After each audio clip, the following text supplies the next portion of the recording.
The voice of sharing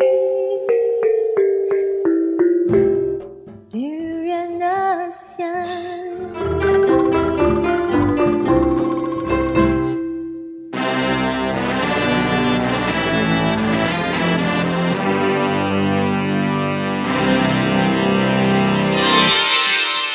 ASEAN Dailies. First and foremost news from Southeast Asia. Hello, good morning. This is Gowri. Hi, welcome back. This is Grace. And you're listening to us on ASEAN Daily on ASEAN.com, and we're here to bring you news from all over Southeast Asia as we do every other morning. So today, it's a beautiful Tuesday morning, and we're going to kick off with the political section of Southeast Asia. And first up, we have Singapore, where they will be revealing their budget 2016 on the 24th of March. This was indicated by Prime Minister Lee Hsien Loong during his announcement of the new cabinet in September that the budget statement would be delivered later than usual. Well, also this budget statement will be delivered on live television and the radio on this platform. And like you mentioned before, this live webcast will also be available on the Ministry Singapore Budget website. So when it comes to Singapore, its own policy and its own budget statement, they're trying to make sure that the people there, Singaporeans, know what's going on within the government. So this mobile app subscription service and feedback channels will also be launched for the public to access information on the budget. So I will say it's pretty much well prepared and also pretty efficient when it comes to information delivery. And I'm pretty sure that all Singaporeans are waiting to hear what's in store for Singaporeans this in 2016. And budget is always something that everyone looks forward to in every country, and they usually have a certain key areas that they want to improve. And although Singapore usually comes off as an exemplary country in this region as the most advanced, the most forward, I'm pretty sure the citizens will have their own expectations as well. Maybe we can do an analysis about that some other time for our listeners. Sure, let's do that. And moving on from there to Thailand, we have students being detained over graft park protest.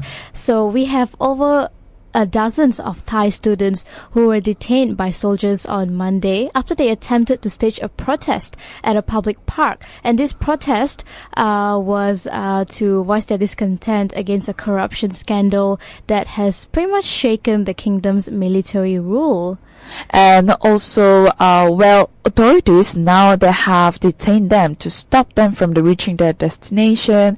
And this park was built for these Thai people to pay homage to the monarchy, and it is not designed to be used for protest or events. So by having this, it has brought a sort of chaos to hold the public area there. Right. And the park's construction as well, which was overseen by General Udomde Sibatur, a former army chief and the junta's deputy defense minister.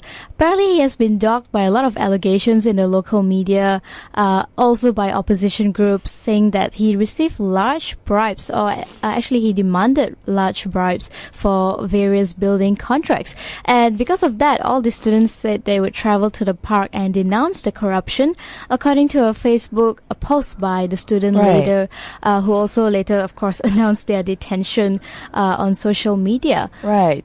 Well, the students, they were there onto the military bus at around midday, or just a few days ago, and they said they don't want any confrontation. That's according to the military spokesman, contending that other groups disagree with the students and also could have organized the counter-protests at the same time. But when you think about all this, the Thailand political system there, since it's the military government system has taken over the whole country, not many the majority, the population, they are not really pleased with the government's the policies or government's regulation or how they have been implementing their own laws on the public. So it could be that could have triggered the reason why the students really wanted to voice out their opinions. That's right. But speaking of this whole topic about students being detained, I mean, first of all, they're only students. Yeah. And second of all, it's a matter of freedom of expression, That's true. which sadly we don't really, I mean, we're moving forward with ASEAN, with AEC. We would expect to see more countries being more, say, open-minded or liberal in terms of their freedom of expression. But we actually see or read about more and more students or people getting arrested, not just in Thailand, but in other ASEAN countries as well. So when it comes to freedom of expression, I think we still haven't reached that level where we are okay to accept criticism or okay to even have people voice out their dissent against us, especially when you look at Thailand. Even Singapore has a lot of cases where freedom of expression is not allowed and people get arrested for voicing their opinion. Malaysia is no exception to that. What do you think, Grace? Where are we heading with this? Well, it's very tricky to answer, but the one of things that comes in my mind is backward. Right. It looks like when you talk about Malaysia, Thailand, we are living in the very fast paced world, and with all this technology, and a lot of things are changing, a lot of things are evolving at the same time. But having this government system where we have to be under or be controlled by a certain system, we cannot do what we can do for the nation eventually because of the system. So I will say we are perhaps going backward, and that's really tough to push forward in terms of the betterment of the nation. I think so, and this is only talking about dissent. There's so many other issues as well that needs to be brought up, like human rights and other trafficking scandals that we have been bogged down with. And I think the Thailand have it quite hard right now because of the martial law that's been implemented now that the military junta is in power. And even before the coup, actually, most of the civil societies in Thailand have been facing a lot of restrictions from the Thai government, especially in terms of censorship, surveillance, and especially attacks on digital rights and internet freedom. And also as early as 2014, the Thai authorities have started monitoring quite aggressively when it comes to blocking websites, or pretty much blocking and banning any website that talks about the monarchy in Thailand. And this has only been escalating since then, apparently, and we don't see things improving or getting any better in that way.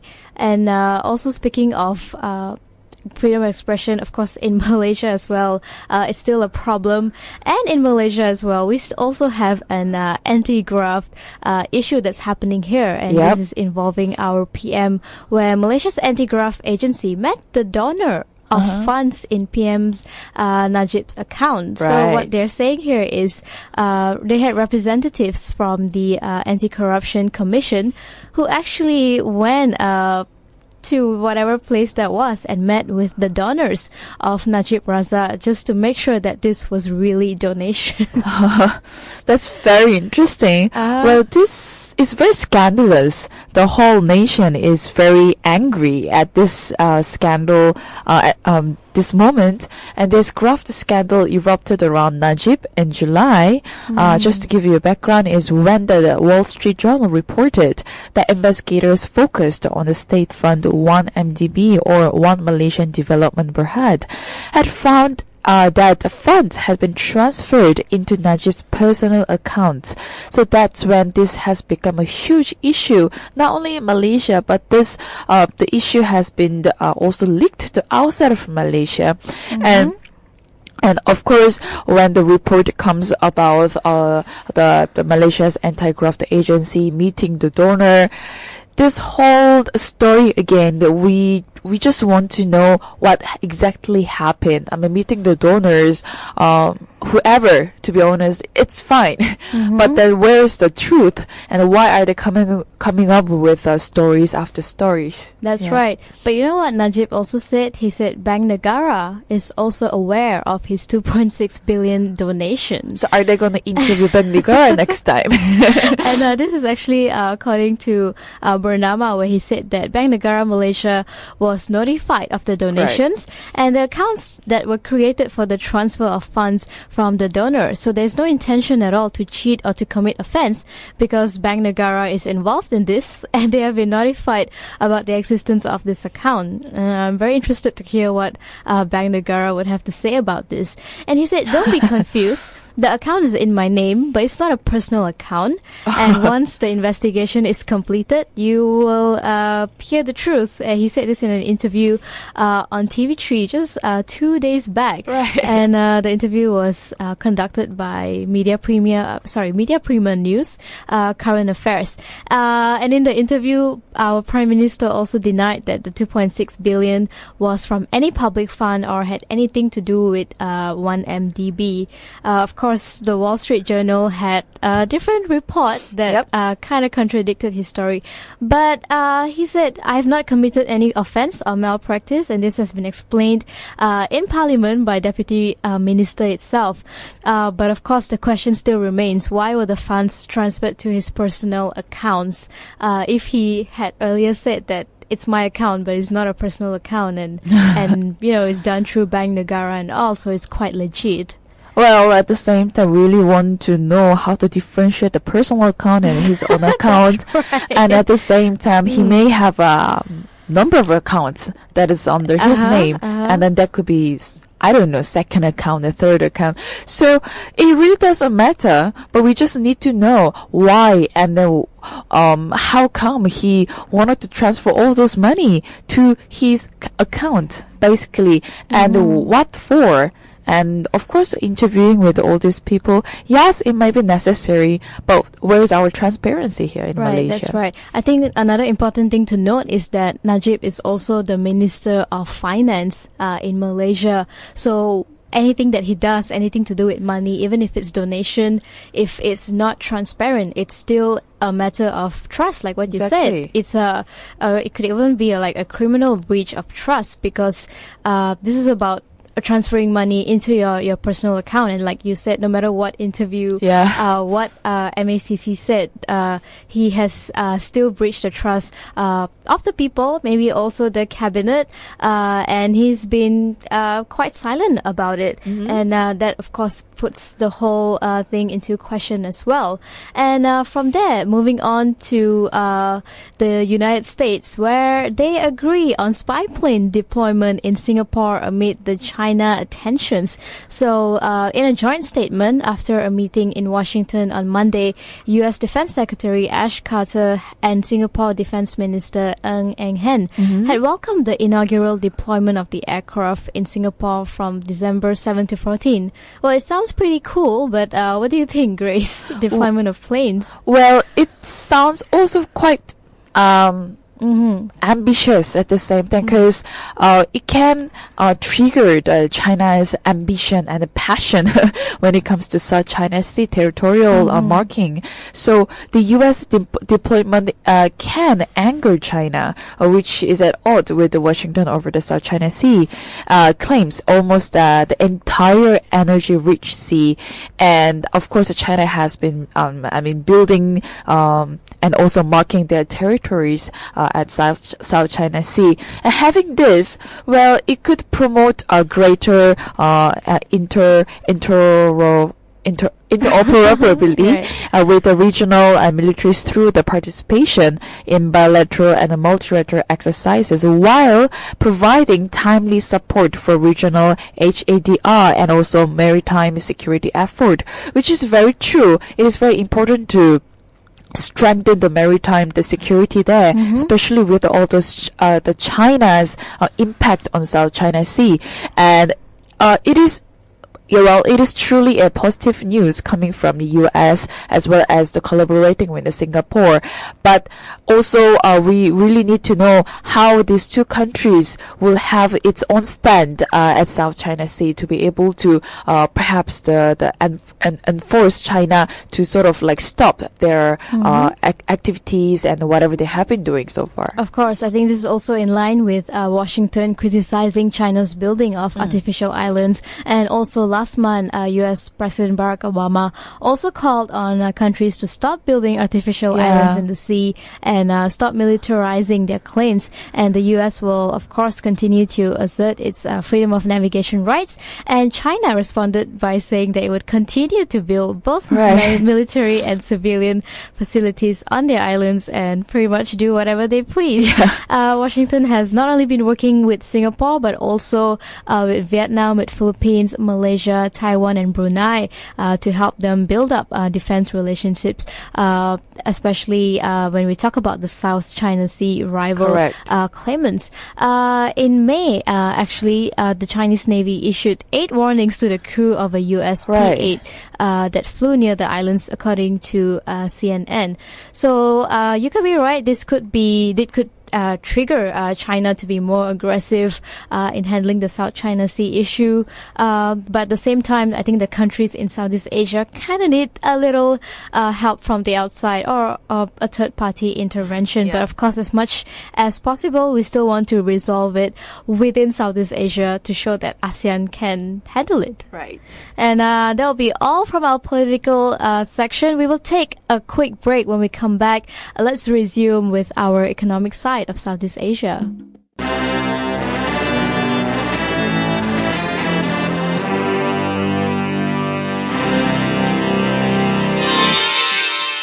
ASEAN Dailies. First and the foremost news from Southeast Asia. Hello and welcome back to Duran ASEAN. You're with Gowri and Grace. And this is your ASEAN Daily on DuranASEAN.com. And we are here to bring you news from all over Southeast Asia. And for this part of our ASEAN Daily, we are going to talk about the economic side of Southeast Asia. And first up, we have Thailand and Cambodia, who agreed to strengthen cooperation in trade and investment. And this agreement came at the 5th meeting of the Thai-Cambodian Joint Trade Committee held in Bangkok last week, which was co-chaired by Thai Commerce Minister Apiradi Tantrapon and Cambodian Senior Minister Commerce Sun Chantol. And of course, they said that over the last few years, trade with Cambodia had continued to grow strongly despite the economic slowdown that affected both countries. Yes. Well, if you talk about the economy globally, the whole global economic has been slowing down, including East Asia as well.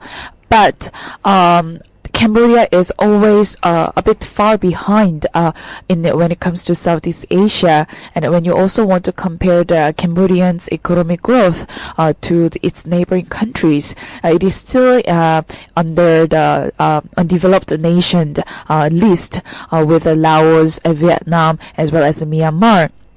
But having this trade and also collaboration with Thailand, Thailand also has got a lot of things to do. And both countries, they recognize that there was still a tremendous room for the growth of trade and investment between these two countries. And particularly after this ASEAN Economic Community is fully implemented by the end of this month.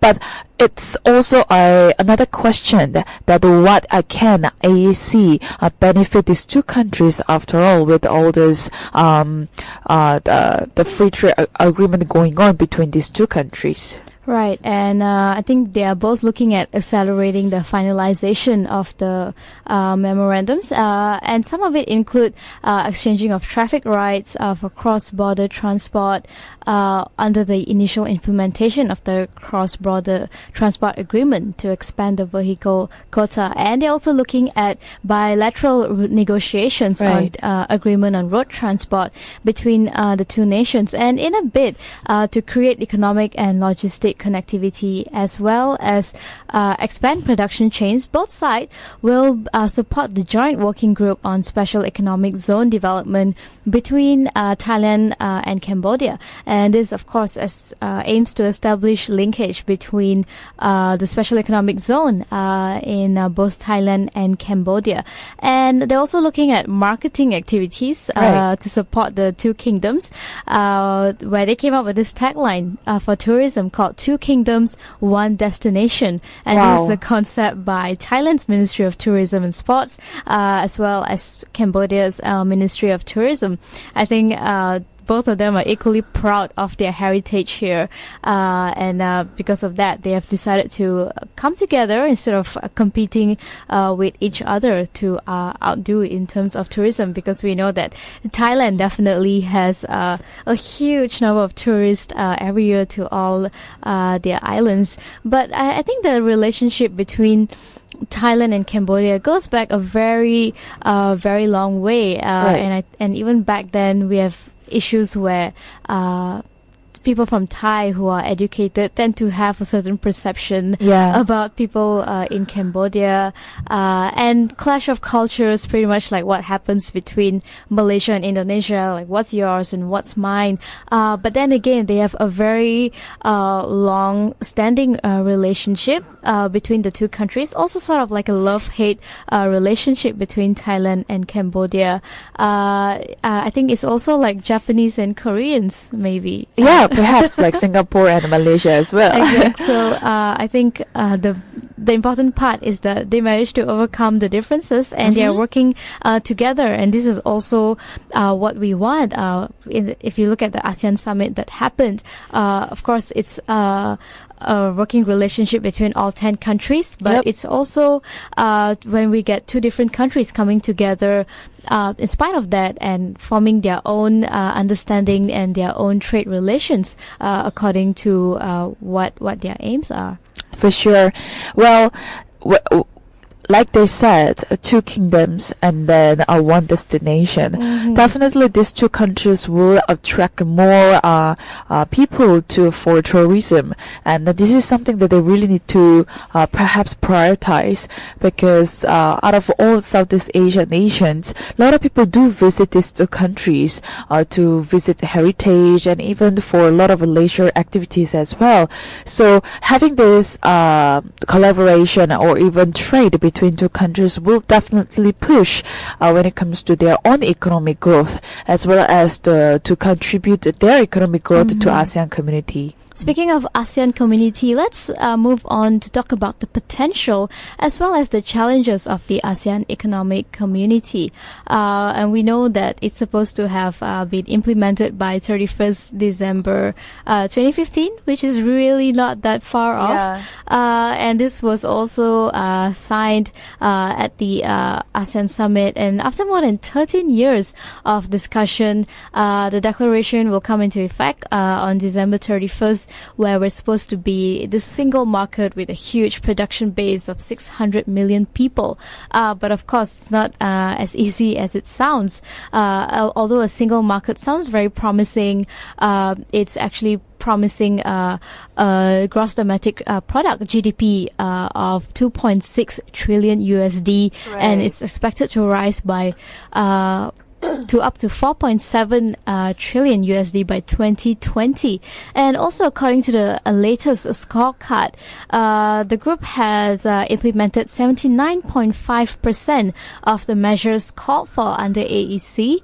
And among the prioritized measures, the rate of implementation was actually 92.7%. Right. And that seems, I don't know, do you find the numbers believable that we have implemented 92.7% of what we have in the AEC? Well, it is very tricky to answer that, because from the grassroots level, we don't really see any changes that has implemented. But perhaps at the upper level, they might have seen some changes or the movement with this ASEAN Economic Community. Of course, it is very challenging, and also, according to some analysts, they argue that establishment of AEC is sort of more more into political move than the economic one ASEAN, which was supposed to use to achieve the greater say in the regional and global affairs.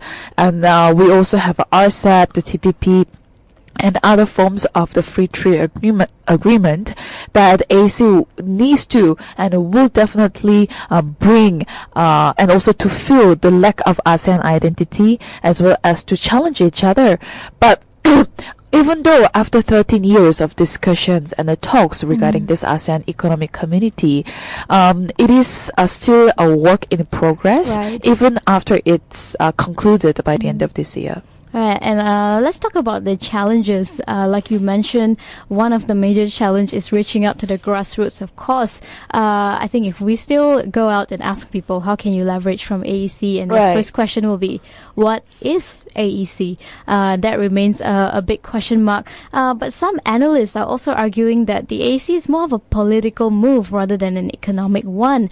They're just using AEC so they can have a more say when it comes to regional and other global affairs, and the RCEP negotiation is a good example of this.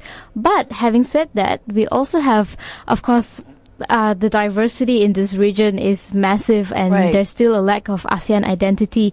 And without the ASEAN identity, it's a bit hard, I think, for people to be able to relate to this, and also for them to think regional, to think ASEAN, to just think that, I don't want to do like in just Kuala Lumpur, not just in Malaysia, but in ASEAN. I think we haven't quite reached that mentality yet. And one of the biggest challenge, which I agree with, is that when it comes to reducing the income gap and the disparity when it comes to countries like Cambodia, Laos, Myanmar, and we know that Laos will be the president of ASEAN chairmanship next year. But Laos is one of the countries that is lagging behind and the least developed economies in the group. So what is ASEAN going to do to help Laos and to make sure that they are up to par with the other countries? Right, exactly. So this is one of the biggest challenge I will see.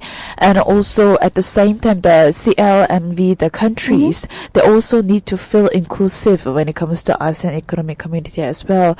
And hope that by reaching this AEC by the end of this year, the whole nation, the 10 nations in ASEAN, will be able to communicate better, to bring more benefits and to grow together. Right, and this was, of course, brought to you by stuff.co.nz. And with that, let's take another quick break. When we come back, we will talk about the arts and culture side of Southeast Asia. Sure.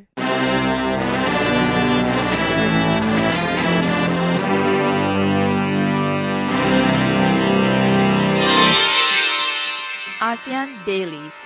First and the foremost news from Southeast Asia. Hello, welcome back to Durian ASEAN. You're with Gowri and Grace. And this is your ASEAN Daily on DurianASEAN.com, where we bring you news from all over Southeast Asia. And we're moving on to the arts and culture side of Southeast Asia. And first up, we have Singapore, where they pledged a couple of environmental commitments at Paris climate talks. Of course, we're referring to the COP21. And Minister of Environment and Water Resources, Masagos Zulkifli, pledges to reduce the country's emissions as world leaders enter the second week of COP21 in Paris. At the same time, he also mentioned that reducing GHG, which is greenhouse gas emission, is not only about getting the emission from our industry sectors, but it can also be about protecting our forests and preventing peatland fires. It is very important because when it comes to the peatlands are producing the major carbon dioxide and carbon emission, but with the activities caused by slash and burn practices of these oil companies, they are no longer carbon sinks. but a source of carbon dioxide emissions. So with this, we can also relate to haze that we've been suffering for the past few months already. And of course, some studies have estimated that the fires in Southeast Asia have released more than a gigaton of carbon dioxide into atmosphere just this year. And we can only think about haze at the moment coming from Indonesia, as with different companies from different countries in Southeast Asia, due to a lot of reasons. And of course, we cannot always blame the companies who released the carbon dioxide into atmosphere. But at the same time, it's a lesson that we all need to learn from it, what we really need to do, as even starting from the public awareness throughout the nation. Right, I think the haze was definitely a global highlight, not just for ASEAN. We actually became the contributor for most of the what you call sort of an ecological catastrophe that we have caused to the entire world, and also talking about carbon emissions. I think there still needs to be a lot of awareness in terms of that in a lot of Southeast Asian countries, because we are still developing. It's very imperative for most families to own a car, 2 cars, 3 cars is becoming a normal thing, and it's also sort of like a symbol of your status, of your financial whatever it is. But if you look at certain countries in Europe, people actually look up to you when you cycle, not when you drive. And I think that shift in mentality is helping the countries over there to actually reduce the carbon emissions by, I don't know, probably double or triple of what we are doing here in ASEAN. But of course, it takes time. We are slowly working on that. We see a lot of environmental NGOs coming up, a lot of campaigners trying to create awareness for all the challenges that we're facing. So probably, like Mr. Masago said, in about 15 years, we will finally understand how big this problem is, and then really take it seriously. Well, he could be right, because when it comes to the whole global agreement that promotes the ability to raise the awareness and also ambition to come up with a solution towards these problems will take some time. But having this conference in Paris will definitely provide the platform for all the nations to discuss and talk about the problems when it comes to climate change.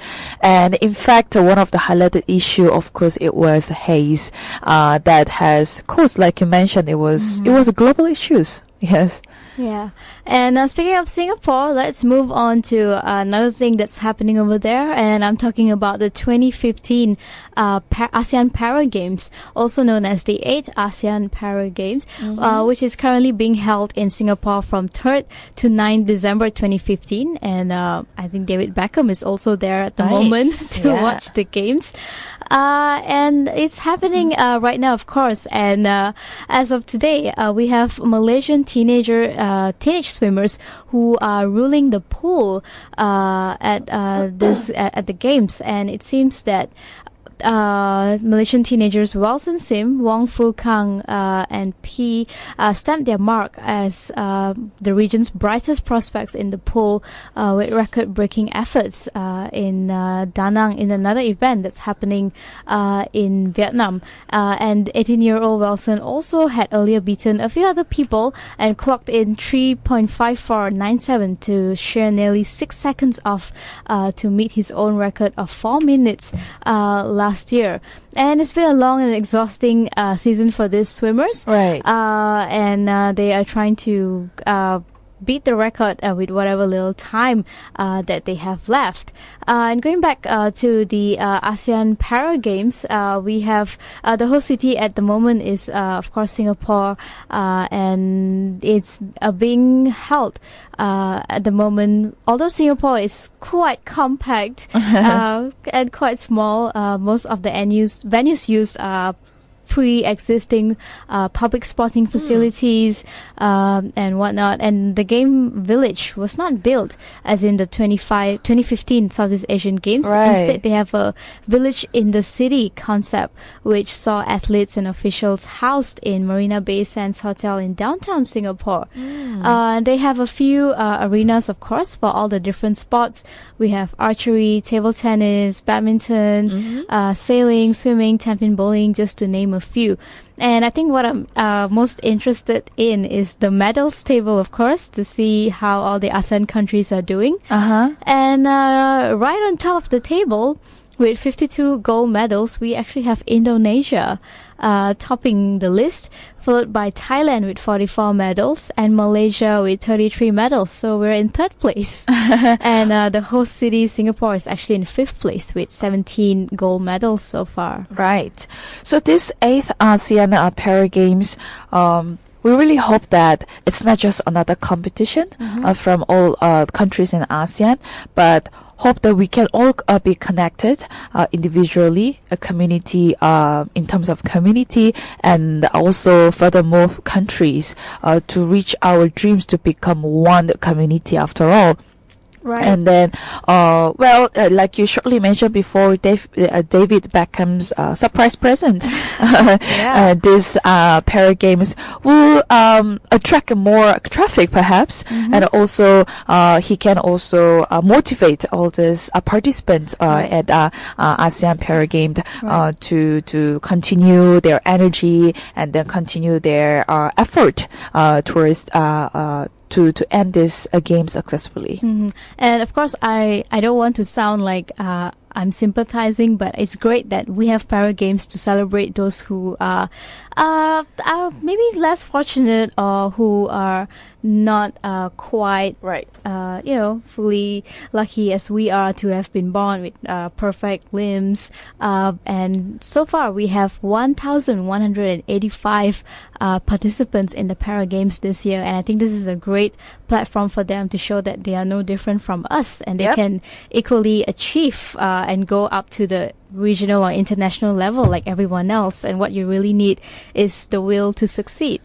And with that, that wraps up our ASEAN Daily for this morning. Thank you so much for listening. You can always leave your feedback on our Facebook page, on Twitter. Follow us also on Instagram and YouTube for all the daily updates on topics and guests. At the same time, don't forget to visit us our website, durianasean.com.